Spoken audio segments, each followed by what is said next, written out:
Paz do Senhor, meus amados. Amém. Paz do Senhor, meus irmãos. Amém. Você que trouxe a sua Bíblia, por gentileza, abra comigo na carta que Paulo escreveu aos Coríntios, no capítulo 2, a primeira carta de Paulo aos Coríntios, capítulo 2. Enquanto você procura, quero ser grato a Deus por mais uma oportunidade de estarmos juntos com os irmãos nesta casa de oração. Nesta casa que é a nossa casa, que é a nossa cidade, é o nosso bairro, e por muito tempo aqui estivemos. Louvo a Deus, vejo a mamãe que está ali, Deus abençoe, amém. Obrigado pela confiança, com Paulinho, Silvio, liderança dos jovens está aí, pastor Bezé, todos os obreiros, nossos irmãos, amigos que estão aí, essa juventude linda, abençoada. Glória a Deus, Deus abençoe. Estava falando com o Alexandre aqui, acho que faz uns 16, 17 anos, né, Alexandre? Acho que foi o último congresso que nós dirigimos de jovens aqui. Já faz tempo, não é? 16 anos, já tem adolescentes já passando para a juventude.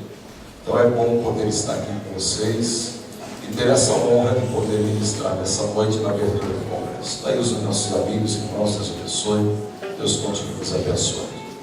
Você que encontrou o texto sagrado, diga amém. Amém. Primeira carta de Coríntios, capítulo 2, versículo 1 diz assim: E eu, irmãos, quando fui ter convosco, anunciando-vos o testemunho de Deus, não fui com sublimidade de palavras ou de sabedoria, porque nada me propus saber entre vós, senão a Jesus Cristo e este crucificado. Eu estive convosco em fraqueza, em temor e grande tremor. A minha palavra e a minha pregação não consistiram em palavras persuasivas de sabedoria humana, mas em demonstração de espírito e de poder. Porque a vossa fé não se apoiasse nem na sabedoria dos homens, mas no poder de Deus.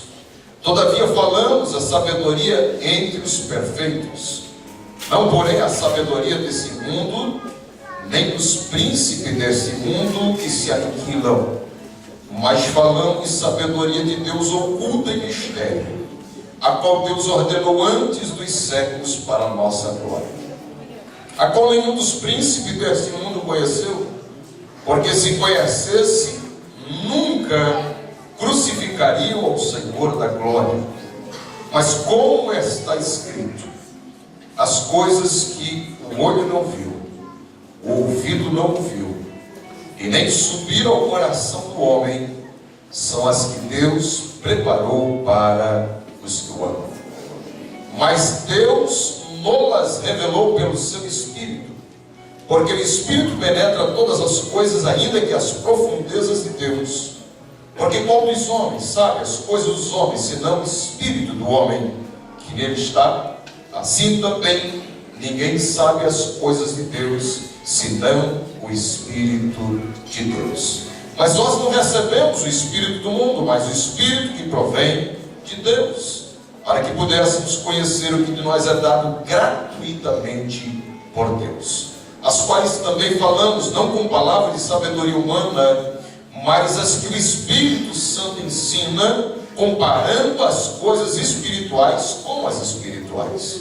Ora, o homem natural não compreende as coisas do Espírito de Deus, porque lhe parece loucura, e não pode entendê-las, porque elas se discernem espiritualmente.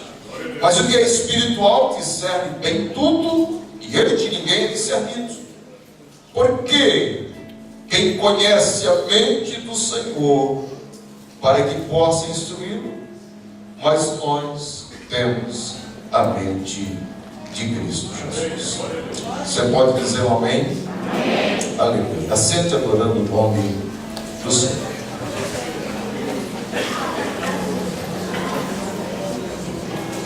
Meus queridos, eu quero nessa noite vos falar sobre esse texto que for escolhido para esse congresso. Claro que é apenas uma introdução. Possivelmente o pastor Cláudio Gama, nosso amigo, estará com muita clareza e profundidade desenvolvendo esse tema. Apesar de que nos deram liberdade para ministrar aquilo que no nosso coração estivesse. E o tema em si eu não tinha ciência, mas o texto sim. E eu parei em cima desse texto por alguns dias e meu coração não se aquietou diante dele. Eu comecei exaustivamente tentar entendê-lo, compreendê-lo. Até porque essa carta, a carta de Coríntios, é uma carta que tem, na verdade, para o nosso século XXI, grandes conselhos práticos para os cristãos do nosso tempo. E até mesmo um grande escritor chamado Bert Wagner, ele vai dizer que, a despeito de todas as outras demais cartas, esta carta especificamente que Paulo escreveu, ela tem conselhos extraordinários para a igreja do século XXI. E é interessante porque essa carta, quando você estuda, é como se fosse literalmente fazendo um diagnóstico da igreja do século XXI. A igreja contemporânea, ela se identifica muito com essa carta. É como você fazer um raio-x. É como você começar a buscar, a entender e compreender. E essa carta, ela revela literalmente as entranhas daquilo que é a igreja do século XXI. É como se você tomasse um grande espelho e colocasse diante de você, e ele revelasse tudo aquilo que você e eu possuímos. Esta carta é uma carta profundamente poderosa para as nossas vidas. E eu preciso começar a desenvolver ela. Mas para isso precisamos entender o contexto. E é por isso que eu penso que a introdução nós podemos fazer nessa noite. É interessante porque Paulo, na verdade, ele plantou a igreja de Corinto no final da sua segunda viagem missionária. Atos, capítulo 18, vai informar isso. Paulo investiu de uma maneira tremenda tempo naquela igreja. Ele pregou 1 ano e 6 meses doutrinando, ensinando, paralentando a igreja com o ensino da palavra de Deus. Depois Paulo sai de Corinto, vai para Éfeso, na Ásia Menor, e de lá ele manda essa carta, a carta de Corinto, a igreja de Corinto. Essa carta que nós temos, a primeira carta, ela na verdade é uma resposta a algumas indagações, algumas perguntas, algumas consultas. Quando você chega no capítulo 7, você começa a identificar exatamente Paulo respondendo, porque ele está dizendo: quanto homem que me escreveste? E ele começa então a recitar a problemática que a igreja vivia, ou que ela estava vivendo. Chegou ao conhecimento de Paulo através da família de Cloe, diz o texto sagrado. Ela levou as informações que na igreja de Corinto havia coisas que estavam em desacordo com aquilo que Paulo ensinara. Havia divisões, havia contendas, havia intrigas. E Paulo então começa a escrever essa carta, como que trazendo resposta e solução de Deus para o problema da igreja que estava vivenciando em Corinto. Mas interessante porque Paulo é um missionário e um missionário estratégico.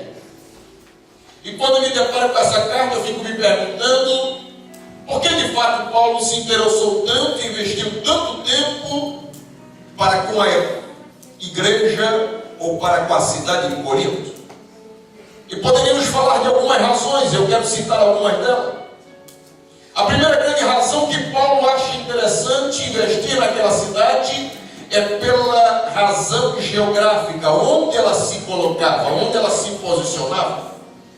Ela na verdade era uma cidade grega de muita importância. Ela ficava próxima a Atenas, a grande capital da Grécia naquele tempo, o berço intelectual do mundo. Paulo então começa a entender que é importante aquela cidade de Corinto até porque era uma cidade portuária, um dos grandes portos, um dos mais famosos portos que ali havia, o porto de Cencreia, se estabelecia naquela cidade. Corinto era banhada por dois mares, um era o Mar Jônico e o outro o Mar Egeu.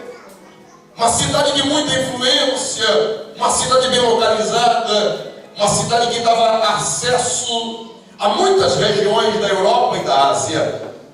Corinto, na verdade, poderia ali se espelhar, se alcançar todo mundo, o mundo inteiro, ministrando, ensinando e pregando a palavra de Deus.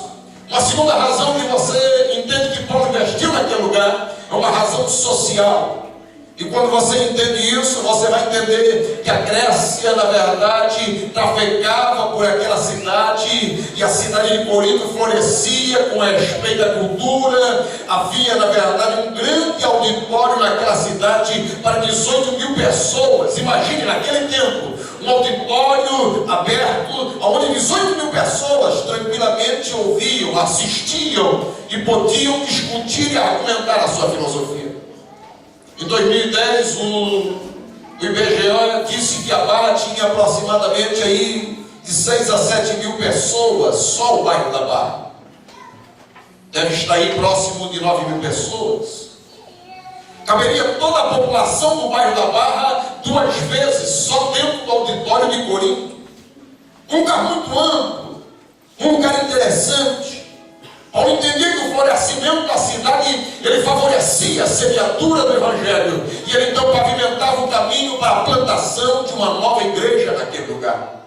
Nós poderíamos entender que a razão cultural também era muito interessante para Paulo, porque Paulo entendia que o maior produto a ser enviado, explorado, transitado naquela cidade era o Evangelho de Cristo Jesus. Pela tradição esportiva que aquela cidade tinha, Corinto era uma cidade importantíssima na área dos esportes. Depois de Atenas, onde começou as Olimpíadas, havia constantemente investimento nesta área, onde se encontravam os jogos istímicos, exatamente naquela cidade, a cidade de Corinto. E ali então era um reduto dos jovens, onde vinham jovens do mundo todo para poder aprender, conhecer, praticar, treinar naquela região. Aquela cidade pulsava a vida porque era uma cidade jovem. E Paulo entendeu que aquela cidade precisava ser alcançada pelo Evangelho da graça de Deus.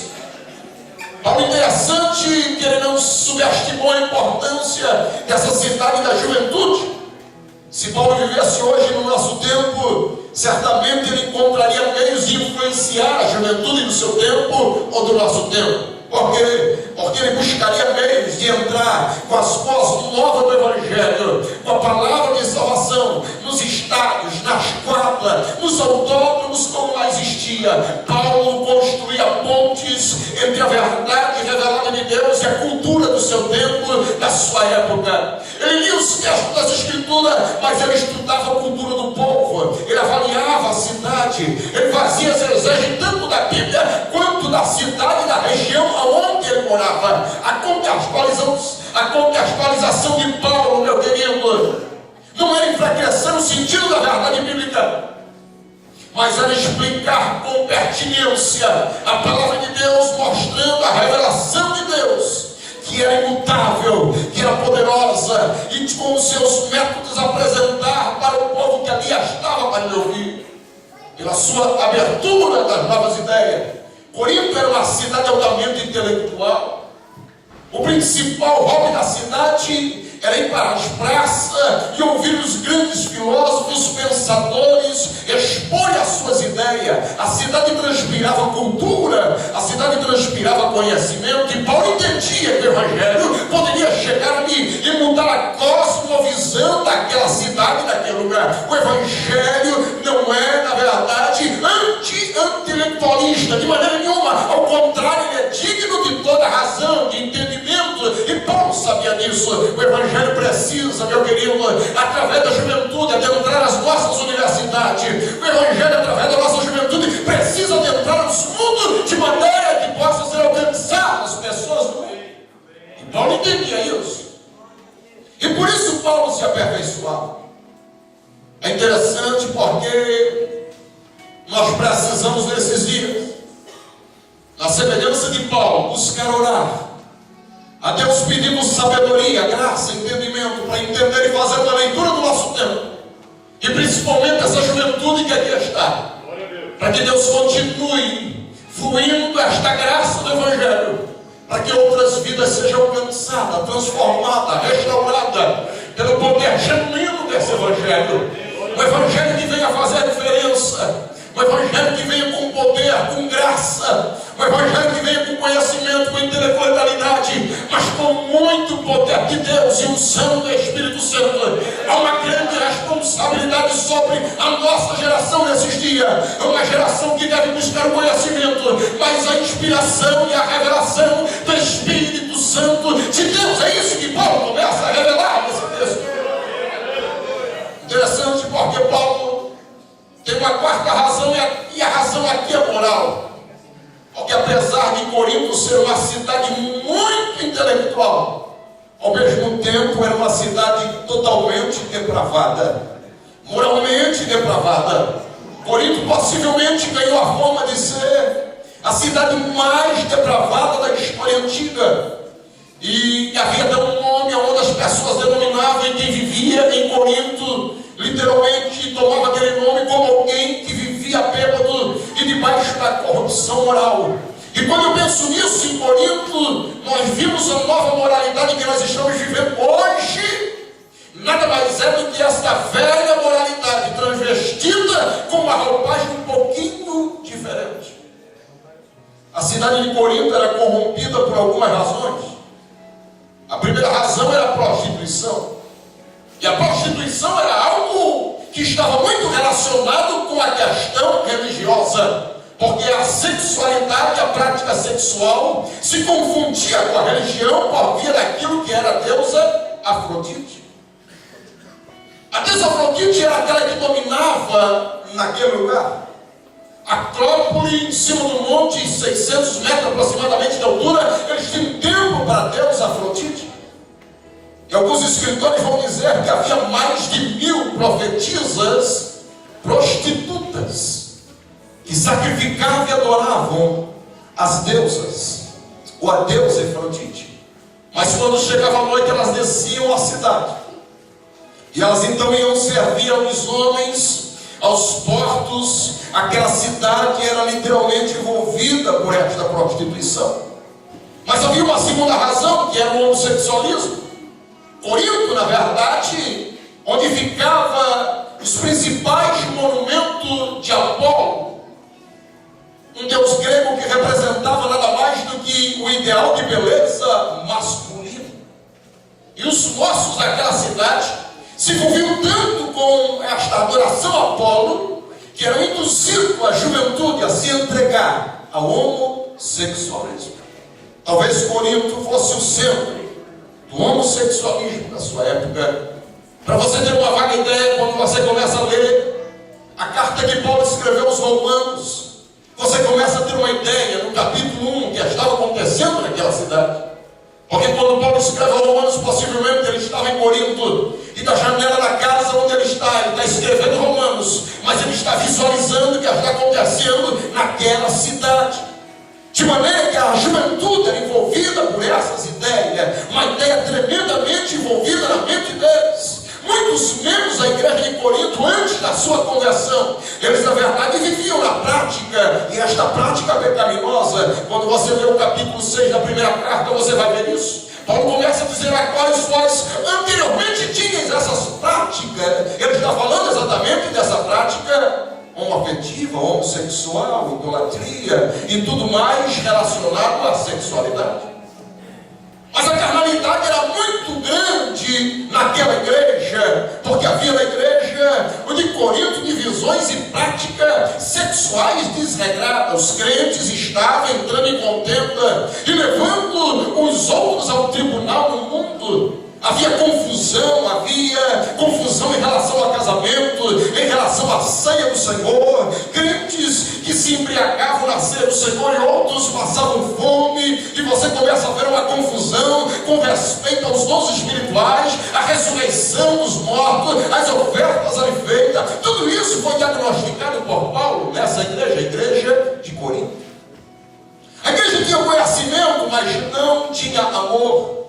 A igreja até tinha carisma, os dons faziam parte dela, mas faltava o caráter. Na verdade, era uma igreja infantil, era uma igreja carnal. Eu cito por último razões espirituais que Paulo estabelece a igreja naquela região. Corinto era, na verdade, uma cidade com muitos deuses e ídolos. E essa razão espiritual motiva Paulo a levar o evangelho e estabelecer uma igreja naquele lugar. Ainda hoje você pode visualizar em Corinto enormes estátuas e monumentos que foram literalmente dedicados aos deuses daquela cidade. Por esta realidade, Paulo entende que eles, na verdade, estavam precisando de um Deus único e um Deus verdadeiro. E Paulo, então, se atenta à cultura daquele povo, porque ele quer alcançar aquela casa, ele quer alcançar aquela nação, ele quer alcançar aquela cidade, ele quer alcançar aquele povo, e ele começa a pregoar o evangelho. Se houvéssemos tempo, poderíamos falar e pontuar alguns pontos interessantes no primeiro capítulo dessa carta. E de uma maneira muito clara você vai começar a entender que apesar de toda a dificuldade que a igreja vivia, que a igreja sofria, que era a realidade daquela igreja, Paulo começa a carta fazendo elogios àquela igreja.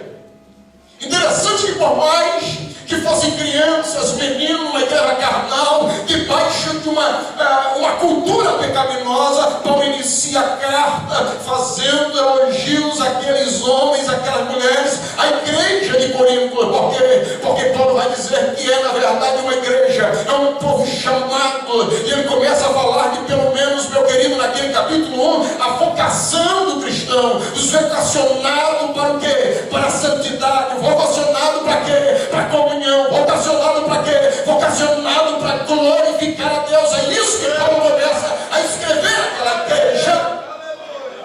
Interessante que ele vai detalhando isso. Ele começa a tratar a igreja exatamente no sentido da palavra grega eclésia, tirados para fora, tirados com objetivo. Ele começa a dizer que é um povo chamado para fora. Ele começa a trabalhar a importância da igreja. Glória a Deus. Ele começa a dizer que a igreja tem um endereço. Ele começa a dizer que a igreja não tem só um endereço geográfico em Corinto, mas ele tem um endereço, e a igreja tem um endereço espiritual, porque ela está em Corinto, mas ela está em Cristo, ela está em Jesus. Ele começa a dizer que a igreja é uma assembleia local, mas também está ligada à igreja universal, ao corpo de Cristo Jesus. E a igreja de Corinto, ela vai se mover nessas duas dimensões. Ela vai dizer que nós somos cidadãos de dois mundos. E aqui que há um grande conflito para o jovem hoje. Porque quando nós começamos a ouvir os escritos de João, João vai dizer que Deus amou o mundo de tal maneira que deu seu Filho, para que todo aquele que nele crê não pereça, mas tenha vida eterna.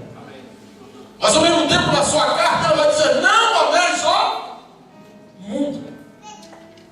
Ao mesmo tempo que ele diz que Deus amou o mundo, ele diz para nós, não ameis o mundo. E o jovem fica olhando isso e fica perguntando-se, Deus ama o mundo e eu ao mundo não posso amar. É interessante porque João faz uma diferença da palavra grega. E ele começa a dizer que Deus amou o mundo, não apenas o mundo globo, mas ele amou o mundo como humanidade. E quando ele escreve dizendo que não ameis o mundo, ele está dizendo, não ameis a natureza, não é isso. Ele está dizendo no sentido de que não devemos amar o sistema mundano, o pecado do mundo, a situação que o mundo vive. É por isso que nós somos igreja, e a igreja é chamada para fazer a diferença. E a igreja de Corinto começa a trilhar esse caminho. Paulo começa a dizer que a igreja tem um dono. E a igreja em Corinto é de Deus. Ela não é de Paulo, ela não é de Apolo, ela não é de Cefas, ela é de Deus. Paulo chega a dizer aos presbíteros da igreja em Éfeso que a igreja é de Deus, porque ele comprou com o seu sangue e o sangue do seu Filho Jesus. Não se trata, portanto, da igreja de Corinto, não se trata da igreja da Barra, não se trata da igreja de Itapema, mas da igreja de Deus que está em Corinto, da igreja de Deus que está na Barra, da igreja de Deus que está em Itapema. É isso que Paulo está dizendo, porque coração para nós, transferindo igreja e dando direito de posse. Paulo continua escrevendo e dizendo que a igreja é chamada para a santificação. E ele começa a trabalhar a santificação de uma maneira interessante, porque ele trabalha a santificação posicional. Ele diz: todos nós somos santificados em Cristo. E ele diz: a igreja de Deus que está em Corinto, aos santificados em Cristo Jesus. Toda pessoa que crê em Jesus é santa. Essa é a santificação posicional. Nós somos santos porque estamos em Cristo. Mas Paulo vai tratar também dessa santificação processual. Paulo prossegue e vai dizer: aos santificados em Cristo Jesus, chamados para ser santos. Primeiramente Jesus, depois nós. Primeiramente o compromisso de Jesus, salvando, nos santificando, nos purificando. Depois nós, num processo diário, num processo de labuta, num processo de uma guerra, como aquele jovem da igreja de Corinto estava enfrentando exatamente naquela cidade, e Paulo dizendo: sede santos, sede santos, sede santos, vivendo na cidade de Corinto, sede santos, vivendo na cidade de Goiás, sede santos, vivendo no bairro da Barra, sede santos, vivendo em Santa Catarina, sede santos, vivendo no Brasil, sede santos, sede santo no meio da corrupção, sede santo no meio do pecado. Porque ele começa a dizer que nós não fomos tirados do mundo, mas no mundo estamos. E aqui que é o segredo, porque Jesus disse: no mundo tereis, mas tende, porque eu. Ele está dizendo: você pode também. Ele está dizendo: você pode também. Ele está dizendo: a igreja de Corinto pode também. Ele está dizendo que você pode também, porque quem está em Cristo é nova criatura e tudo se fez novo. Então você tem um rumo, uma direção, e a palavra de Deus que vai orientar isso. Quem está em Cristo precisa ser continuamente transformado e progressivamente a imagem de Cristo há de se fazer nele. Esta é a santificação processual. Mas Paulo vai dizer que a igreja é uma família universal em Corinto. Paulo vai trabalhar essa ideia de uma maneira clara. Paulo vai dizer que a igreja é um povo enriquecido pela graça de Deus no capítulo 1 de uma maneira tremenda e poderosa. Paulo vai dizer que a igreja é um povo que espera a segunda vinda de Cristo Jesus. Aleluia. E porque ele espera a segunda vinda de Cristo Jesus, ele se santifica, ele se purifica, ele se afasta das coisas do mundo. De maneira que o apóstolo João diz: aquele que tem essa esperança se santifica e se torna puro, como ele tem Jesus, é puro. A ideia de santidade na esperança daquele que está esperando a vida de Cristo é real para Paulo escrevendo aos Coríntios. E isso me impacta, isso me inspira, isso me anima, porque se a igreja de Corinto venceu o caminho, nós também podemos vencer. Se a igreja de Corinto prevaleceu, Alexandre, nós também podemos prevalecer em meio à dificuldade, em meio à luta, em meio à prova, porque ele vai continuar dizendo: a igreja é um povo chamado à comunhão fraternal. E aí na terra, porque ele sabe o que ele quer dizer. Em primeiro lugar, ele começa perguntando e argumentando e dizendo: Cristo porventura está dividido? E por que da pergunta? Porque havia pelo menos 4 partidos dentro da igreja de Corinto. O partido de Paulo, de Apolo, de Cefas, ou Pedro e Jesus. Interessante que o partido de Paulo se dava o direito de entender que era o fundador da igreja. E havia uns que defendiam. O de Apolo era mais dado à intelectualidade. Era um grupo que amava a intelectualidade. É um grupo que aplaudia a intelectualidade. O grupo de Pedro já era um grupo mais legalista. Eram possivelmente judeus que se converteram ao cristianismo, mas eles então ainda queriam trazer os costumes judaicos. Mas o grupo de Jesus é interessante, porque esses se achavam mais santos de tudo. Eram os bambambãs. Esse grupo, na verdade, era um grupo problemático, exclusivista. Se não estiver conosco, estão fora. Se não estiver conosco, não tem salvação. Se não estiver conosco, não tem perdão. Se não estiver conosco, não tem direito ao céu. E eles vão trabalhando essa ideia de maneira que eles se achavam donos da verdade. E Paulo começa a dizer que a divisão da igreja é algo absurdo. Por quê? Porque eles estão levando os crentes a pensar que Paulo está pregando um Cristo, que Pedro está pregando outro, que Apolo está pregando outro. E eles começam a entender a divisão no meio dela. Mas a igreja de Corinto começou a ser dividida internamente. Por quê? Escute! Porque em vez da igreja influenciar o mundo é que começou a influenciar a igreja. Como assim, pastor? Não entendi. É o que estava acontecendo naqueles dias. A sociedade de Corinto estava, na verdade, multifacetada com as suas ideias, com os seus líderes, seus filósofos, com os seus pensadores daquele tempo. E quando então as pessoas iam às praças, eles ouviam os seus pensadores, eles ouviam os seus filósofos, eles ouviam, na verdade, aqueles que diziam que eram, na verdade, os melhores. Eles aplaudiam e eles diziam: eu me identifico com fulano, eu me identifico com fulano, com ciclano, com Beltrano. Eles aplaudiam, racionavam aquelas pessoas. Sabe o que estava acontecendo ali? A igreja começou a olhar para aquilo e começou a fazer a mesma coisa. A igreja começou a observar isso, como as pessoas admiravam aquelas pessoas lá fora, e começou a trazer isso para dentro da igreja. E é triste quando isso acontece. É triste quando o mundo começa a entrar na igreja. É triste quando o mundo começa, na verdade, a entrar nas nossas vidas. E a igreja estava seguindo um modelo mundano. E o modelo era o quê? O culto à personalidade. E deixe-me dizer que hoje não é diferente. A igreja evangélica vive o pecado da tietagem. E outro dia, ouvindo um hino e vendo uma filmagem no YouTube de um cantor evangélico, era incrível como as meninas choravam. Era incrível como gritavam. Era incrível como faziam tietagem. Olhando e dizendo: é nosso ídolo. Chorar. Em vez de chorar na presença do Senhor, em vez de aplaudir ao Senhor.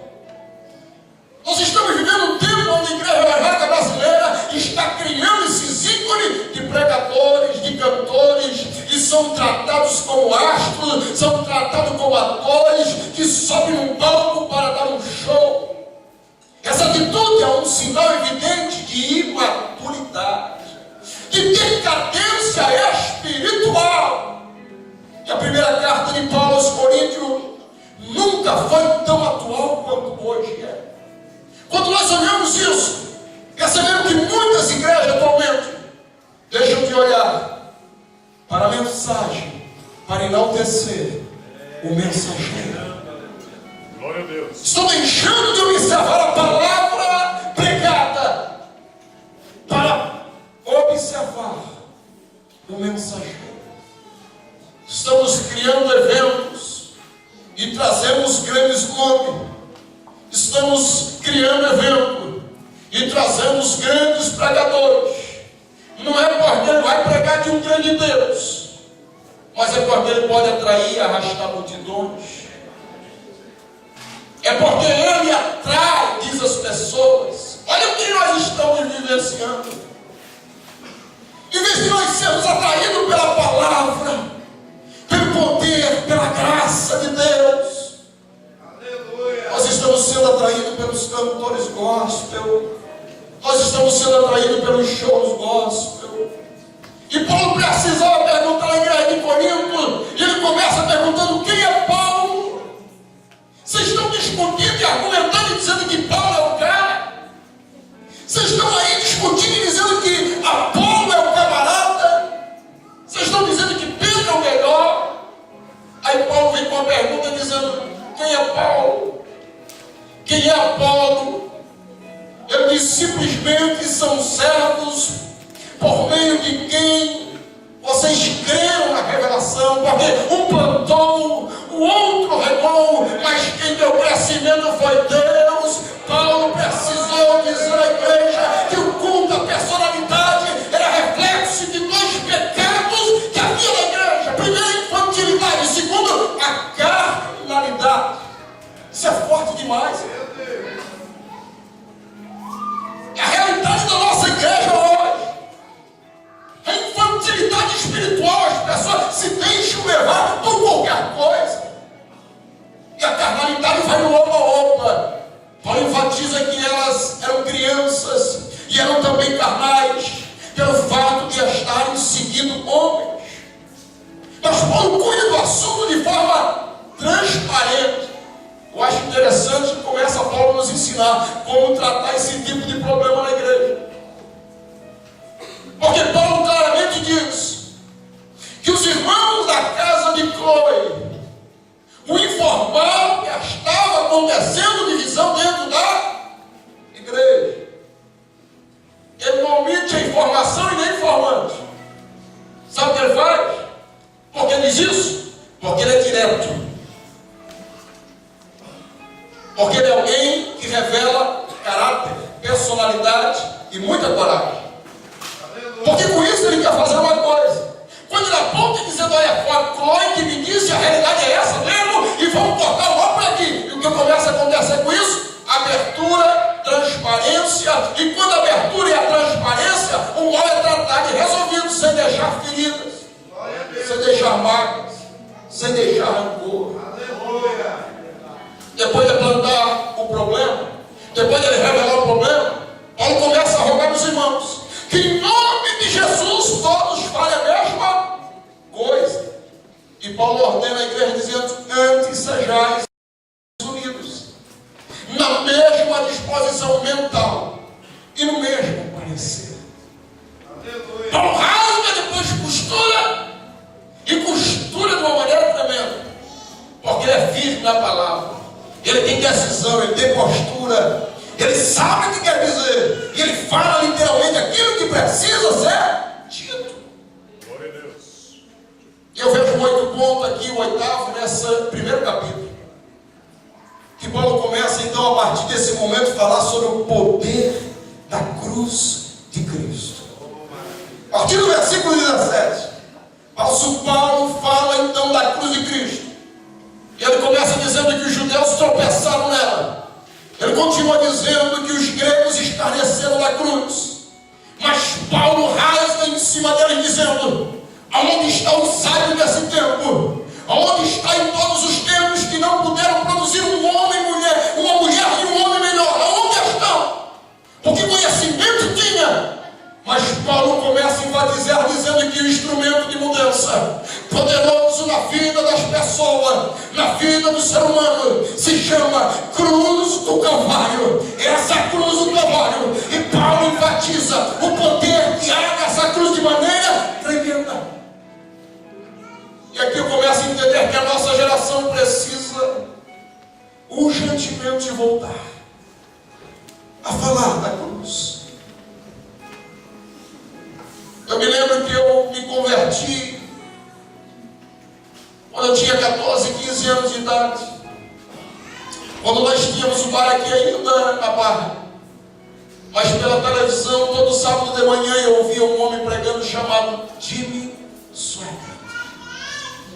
Nunca vi um homem tão gracioso para pregar sobre cruz, para pregar sobre sangue, para pregar sobre perdão, remissão, sobre Cristo Jesus. Nós estamos pregando sobre tantas coisas nesses dias. Nós estamos pregando sobre prosperidade, sobre aliança, sobre tantas outras coisas. E estamos esquecendo de pregar a centralidade do Evangelho. A nossa geração está fugindo da centralidade do Evangelho.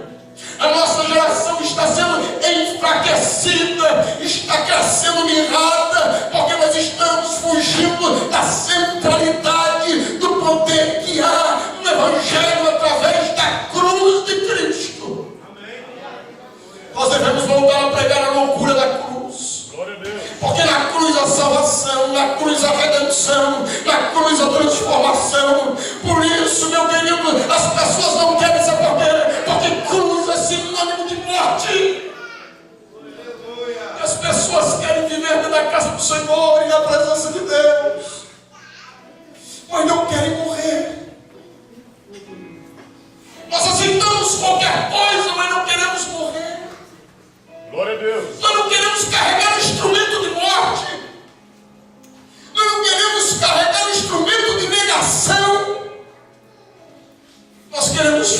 tão leve. Nós queremos mensagem light. Nós queremos mensagem de prosperidade. Mas quando fala de arrebatamento, eu sou o primeiro a levantar a mão e digo: eu quero subir, eu estou na lista, eu quero ir. Mas sem cruz, sem centralidade, sem arrependimento, não é como subir na presença de Deus. Nós queremos resolver o nosso problema e o problema da igreja, mas não queremos voltar para a cruz. Nós queremos ser jovem, receber as benéficas de Deus, mas às vezes esquecemos da negação, de que temos que voltar aos pés da cruz, continuamente diante do Senhor, levando e sacrificando a nossa carne diante do Senhor. Irmão, é na cruz de Cristo, esse instrumento poderoso. Nós precisamos voltar para a cruz, nós precisamos voltar para a cruz. Diga para o irmão que está do teu lado: vamos voltar para a cruz, vamos voltar para a cruz, vamos voltar para a cruz, vamos pregar sobre a cruz. Ei, corra para a cruz nessa noite, conheça a loucura da cruz, que esconda na cruz, que anule na cruz, cresça na cruz, aleluia! Mas nós queremos pregar, queremos crescer, queremos aparecer, e parece que apagamos a cruz, parece que escondemos Jesus. Quando assumimos a cruz, nós estamos dizendo que Ele cresça e que eu diminuo. Nós cantamos isso e amamos cantar, mas quando chega na realidade, no dia a dia, no momento de vencermos, nós negamos. Por quê? Porque a cruz anula o eu, a cruz anula o meu ego, a cruz anula a minha vontade. Mas hoje é contra a cultura, porque queremos ser exaltados, queremos ser evidenciados, queremos ser reconhecidos, e cruz não reconhece ninguém. Cruz não exalta ninguém, muito pelo contrário. Cruz é vexame, cruz é humilhação, cruz é desprezo, cruz é negação. Mas hoje nós fizemos qualquer coisa na casa do Senhor, trouxemos uma palavra, fizemos e dizemos alguma coisa, que a cruz diz: não tem direito, você não pode querer, você não deve querer, você não pode querer, porque a cruz anula o teu querer, a cruz anula o teu querer, a cruz anula o teu querer, aleluia! Deixa eu correr. Paulo vai terminando a partir do versículo 26 do capítulo 1, e ele começa a falar da arrogância que acontecia em Corinto, de maneira que ele vai dizendo que eles não eram grandes coisas. E a partir do verso 27 ele vai lembrar que Deus o chamou e escolheu. E diz ele que escolheu as coisas loucas do mundo para confundir as sábias. Escolheu as coisas fracas para confundir. É interessante. Paulo bate, daqui a pouco alivia. Paulo bate e daqui a pouco solta. Bate, Paulo literalmente corta na carne e depois vem com bálsamo, depois vem com azeite, depois vem com vinho, depois vem com alegria, depois vem dizendo: olha, nós não temos, nós não somos, mas em quem estamos vendo, nele podemos todas as coisas, é debaixo do poder dele, da palavra dele, da revelação dele, é por meio dele que nós desenvolvemos e crescemos. Mas ele diz: ninguém se vanglorie em nada. Prega bem, não te vanglorie. Canta bem, não te vanglorie. Toca bem, não te vanglorie. Se há de ter uma glória, a glória está na cruz, e na cruz de Cristo. Para o mundo, o que importa é, na verdade, de onde vem, quanto dinheiro possui, se tem curso, se tem doutorado, se tem isso, se é aquilo outro. Para Deus, nesse aspecto, Paulo está dizendo: nada disso interessa e importa nesse momento. Porque se nós devemos gloriar, não glorie-se mesmo, mas glorie-se no Senhor. Se temos algo que nos gloriar, devemos fazer em conhecer o Senhor e prosseguir em conhecer isso, sim. E aí eu me lembro de João Batista. E aí eu me lembro exatamente desse homem. O povo chegava para ele e dizia: João,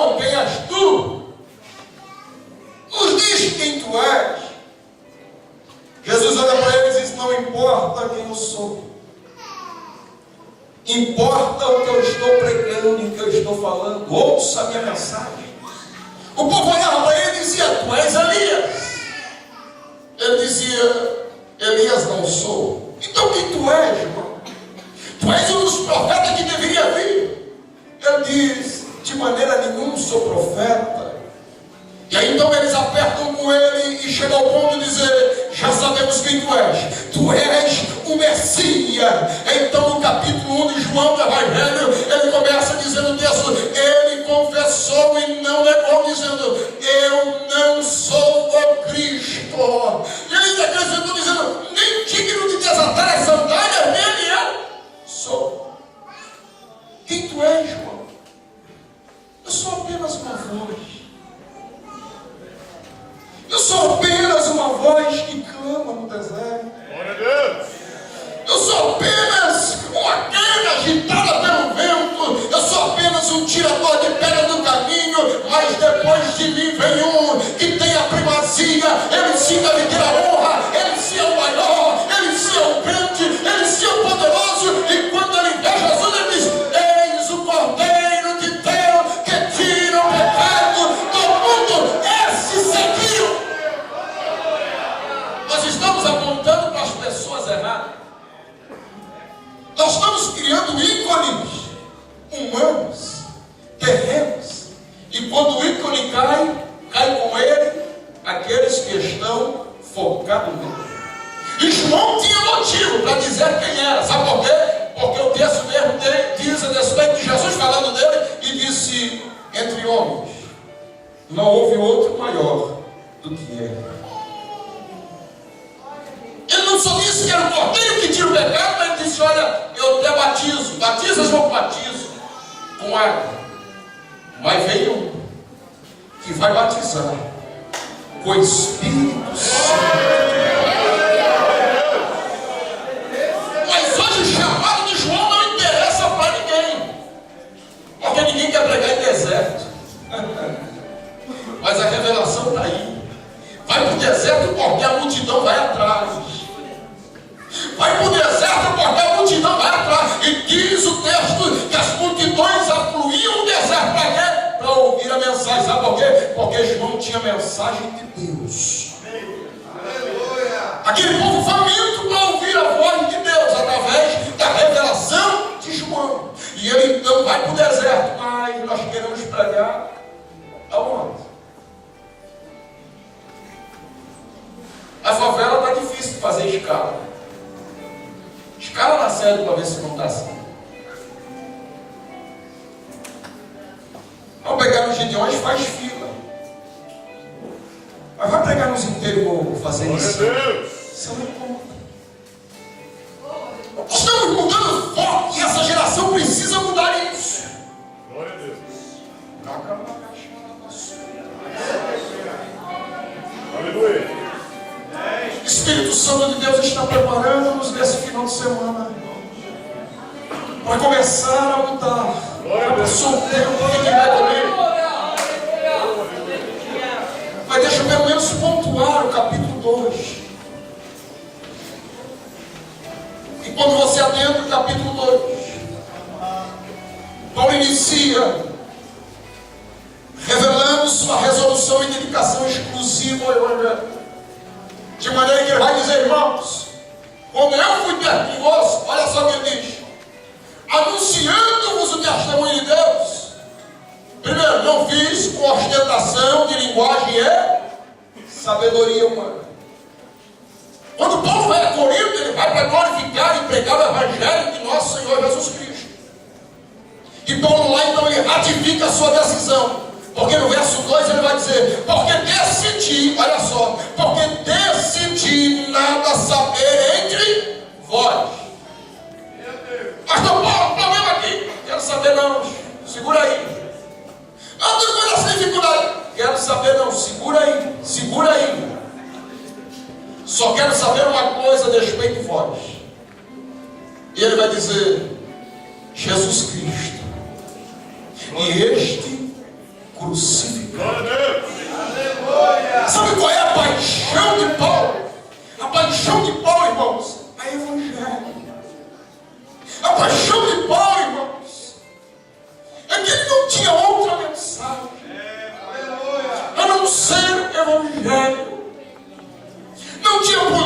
atraía ele, não tinha filosofia que atraía ele, não tinha dinheiro, até porque Corinto deixou a desejar a contribuição e não lhe pagou. Aí para Paulo não tem problema, porque o interesse, a preocupação de Paulo é pregar o Evangelho. Porque ele olha as pessoas e diz: eu preciso pregar o Evangelho. Ele olhava para aquela cidade e dizia: eu preciso pregar o Evangelho. Ele olhava para aquela cidade e dizia: eu preciso pregar o Evangelho. E aí hoje o que nós queremos? Nós queremos púlpito, nós queremos aplauso, nós queremos coisas. Nós incomodamos, importunamos tanto Deus com as coisas pessoais. E deixe-me usar uma palavra forte aqui: Deus está saturado disso. Porque nós acabamos fazendo campanha e mais campanha, sabe para quê? Para pedir coisas para nós. E Deus olhando o mundo e a sociedade dizendo: é o tempo de eu usar essa geração, eu preciso usar essa geração, mas a geração não quer pregar Evangelho. A geração não quer pregar cruz. E Deus dizendo para Paulo: Paulo, eu preciso de pregadores, eu preciso de crentes. Eu preciso de uma geração que prega Evangelho, porque não tem outra mensagem a não ser Evangelho, não tenha outro sonho a não ser Evangelho, que não tenha outra bandeira além do Evangelho, que não tenha outra atração a não ser Evangelho. Eu coordenei juventude aqui em Balneário Camboriú, no campo, desde a época do pastor Luiz, na época do pastor Antônio Lembro Cordinho. Fui para Itapema há 14 anos, coordenando juventude lá. E sabe qual era o maior desafio que nós sentávamos e discutíamos com os líderes? Como manteremos os nossos jovens na casa do Senhor? O grande dilema é esse.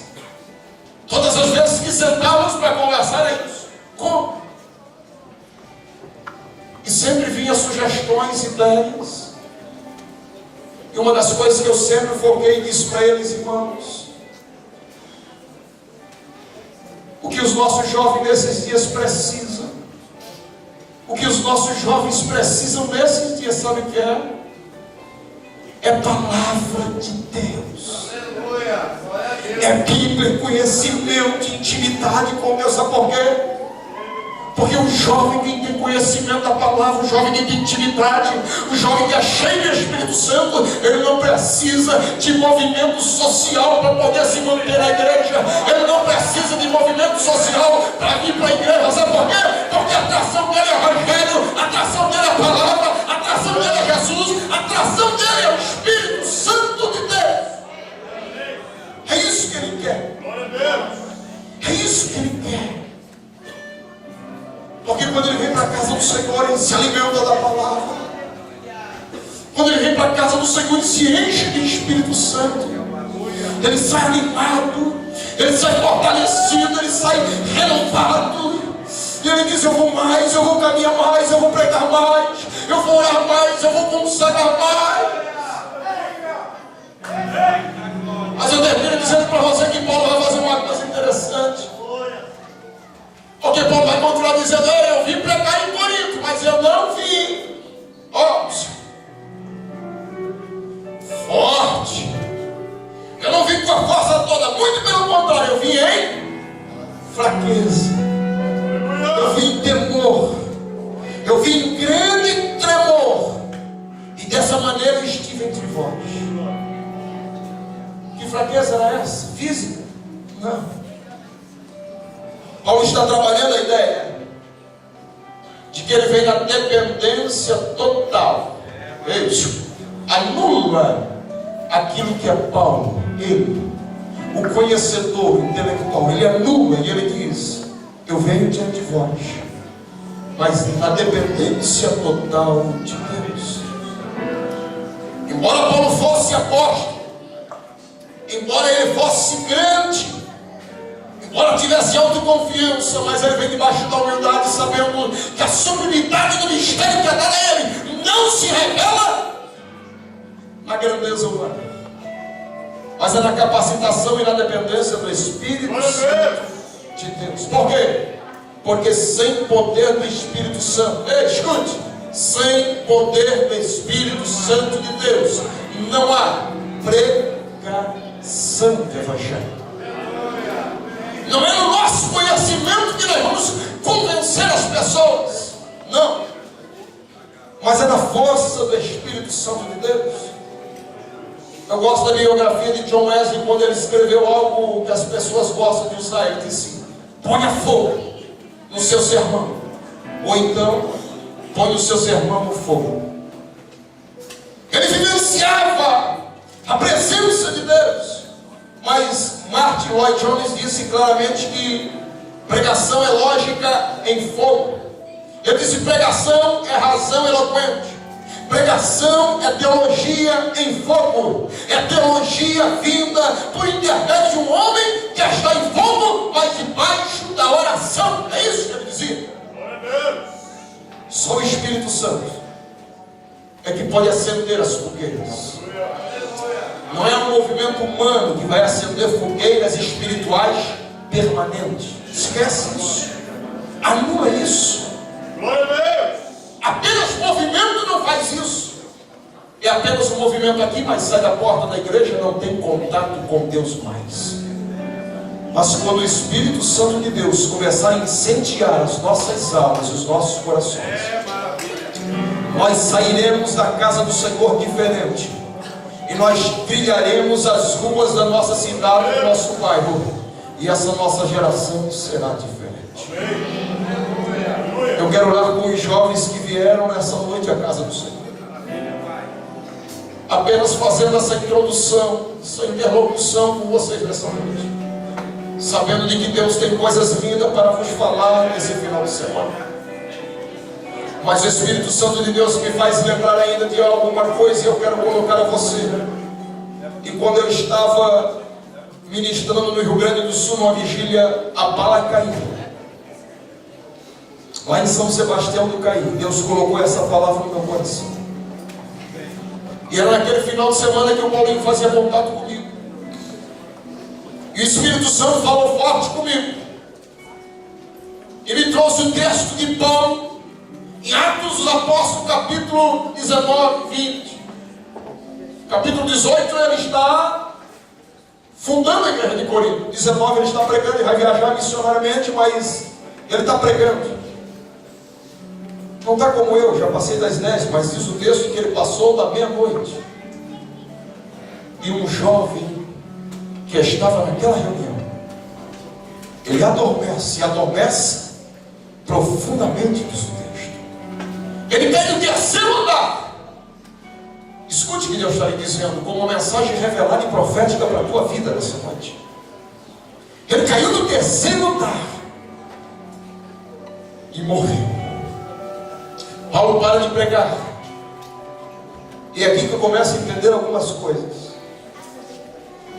Porque tem hora, Nilton, que nós temos que parar de pregar. Temos que parar de falar. E o texto diz que Paulo para e desce. Se Paulo desce, eu estou entendendo que eu também preciso descer. Se Paulo desce, nós precisamos entender que nós precisamos descer. Porque quando nós descemos, alguma coisa vai acontecer. Sabe por quê? Porque nós temos que parar de falar também. E nós temos que agir. A Bíblia diz que Paulo desce. E quando Paulo desce, ele vai abraçar quem? Um morto.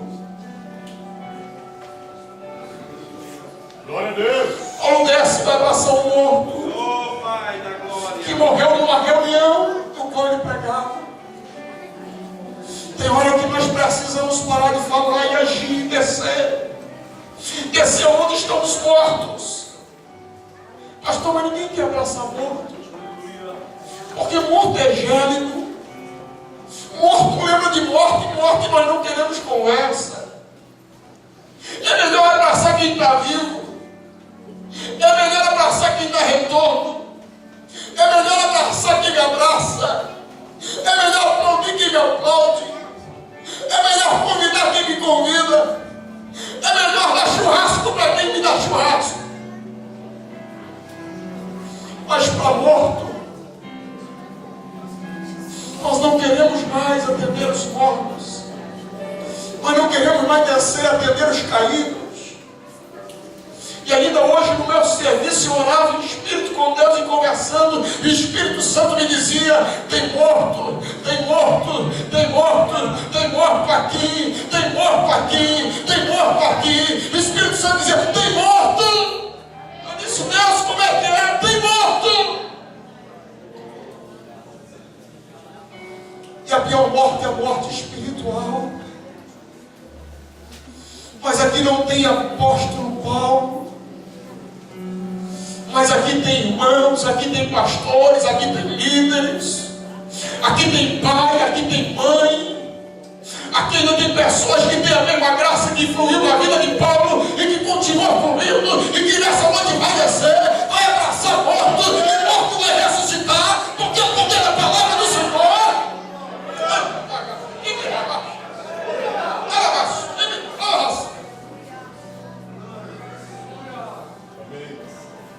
Mas precisa ter atitude e disposição. E o desafio dessa geração nessa noite é isso: sair do teu lugar, te mover em direção ao altar, dizendo: Deus, me usa nessa geração ainda, porque eu quero os sonhos, aqueles projetos que tu tens para a minha vida. Glória a Deus. E enquanto o conjunto louva e adora o nome do Senhor, eu desafio você, jovem, que nessa noite se sentiu motivado pela palavra de Deus, dizendo: eu preciso, eu quero mais desse Deus e dessa graça de Paulo. Fique em pé aqui, por gentileza, na frente. Mas eu queria convidar o pai e a mãe dos jovens que estão aí junto com ele, se alguém estiver.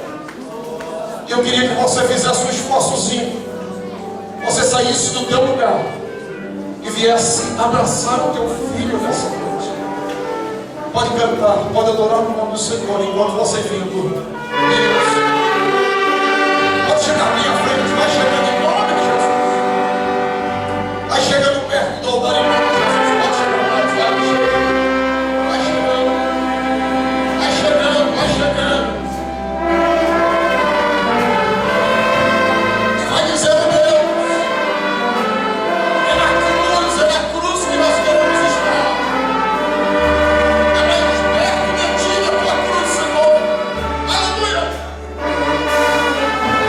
oh,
Paulo fecha o texto dizendo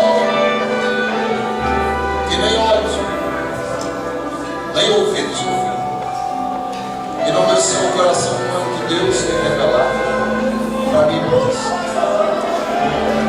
E a nossa irmã que cantou fez muito bem a exegese do texto, revelando o versículo 10, que é exatamente isso. Não é o céu já, não. A grande revelação que eles não tinham visto, ouvido, era a presença de Jesus. Era a revelação do reino que ainda não havia chegado. A grande diferença é que nós já experimentamos o reino. É que o reino já chegou. É que nós já tivemos a revelação do reino. É de que nós já vimos o reino. É de que nós já sentimos, ainda que dizer que nós mais bem-aventurados somos do que eles, porque eles viram, nós não vimos, mas nós queremos mesmo assim. Então quer dizer para essa juventude nessa noite mesmo, você não vê. Jesus está com você. Pastor, não estou sentindo. Nós não andamos por vista, e muito menos por sentimento, nós andamos por fé. E nós cremos que a palavra de Deus diz, porque Ele mesmo afirma dizendo, eis que eu estou conosco todos os dias, até a consumação do Senhor. Então Ele está contigo na dificuldade, Ele está contigo no trabalho, Ele está contigo na escola, Ele está contigo na luta, Ele está contigo na dificuldade, Ele está contigo no desafio, Ele está contigo, porque por mais que Ele não viu, não sentiu, mas você pode nessa noite experimentar esse Jesus. Quem sabe tem alguém ainda que não experimentou Jesus? Se tem alguém nessa noite para aceitá-lo como Senhor e Salvador, faça o sinal com a sua mão. Nós queremos orar e abençoar a tua vida. Quem sabe você veio com os jovens aqui, mas não teve a oportunidade de sentir e ver essa revelação. Se tem, faça o sinal com a sua mão e diz assim, eu quero, pastor. Eu quero essa revelação. Todos aqui são conversa, eu vou orar por eles agora em nome de Jesus. Abraça a tua família aí, abraça teu irmão, abraça Deus, abraça ele, ministra agora sobre ele. Vai, me ajuda aí agora, em nome de Jesus. Seja um canal de Deus na vida dele agora. Em nome de Jesus, Pai, pelo poder da tua palavra, da autoridade do teu nome, segundo a revelação que advém dela, pelo poder dela, no nome de Jesus, dessa noite, começa agora, Pai, trazer a juventude, essa geração, para a cruz, para a cruz, para a cruz, em nome de Jesus, em nome de Jesus, em nome de Jesus. Vai tomando agora, vai tocando